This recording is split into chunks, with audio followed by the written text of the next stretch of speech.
DJ Sharp MC, live, back on the track. So I was just playing some beats and I was going through some of the fine details of the settings. One of the things that I noticed is that if you're browsing for sounds and you're going through the different packs, when you scroll down to the individual packs, you'll find a lot of sounds that you maybe didn't explore if you went through the kit side of it. So I went to, for example, we'll go to my drum and bass expansion pack, and you got, 20 or so claps, and then rides, and then hats, and hits, and just all kinds of sounds.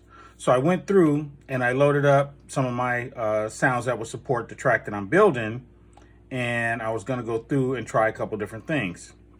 For example, let's go to this track. So I was working on this beat and I had this sound, and let's see if I turn it off. Oh, I could just delete it. Okay, so I have this sequence that I made.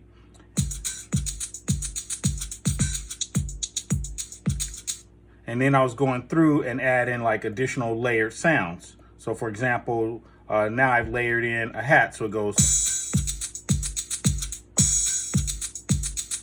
So it adds a whole different character to the sequence that I already had just by layering in a different sound. So I thought that's pretty cool.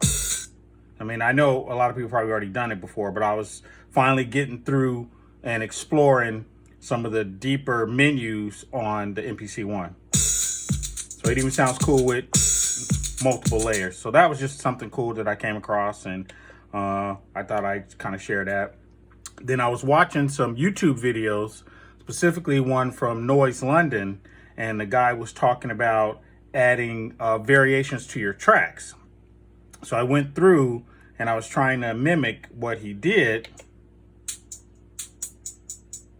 And he was saying to add more variation to your sounds, mix it up every measure. So like have the first measure be consistent, then switch up the second measure, then have the third measure be the same as the first, and switch up the fourth measure.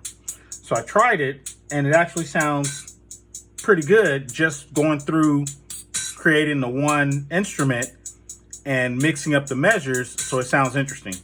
So I just thought that was something I could share that, beginners like myself and other people could kind of watch and go, okay, cool. I see how I can add some variation so your shit songs, as Underbelly says, wouldn't sound so, boring.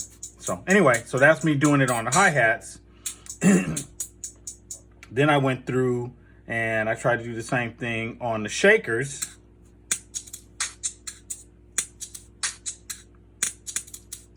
Not quite a drum and bass kind of garage sound, but you could hear how interesting the hats are just by mixing up the measures. So these are 4 measures, but what I did was, you see the first measure, it's a little different than the second measure.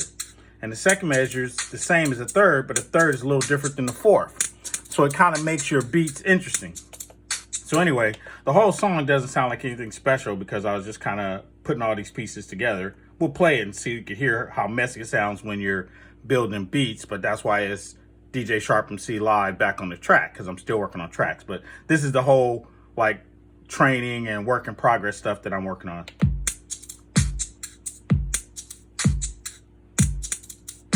So it's not quite a full beat yet, but it already sounds more interesting than just having a simple measure repeat and have people get bored in the first 4 measures.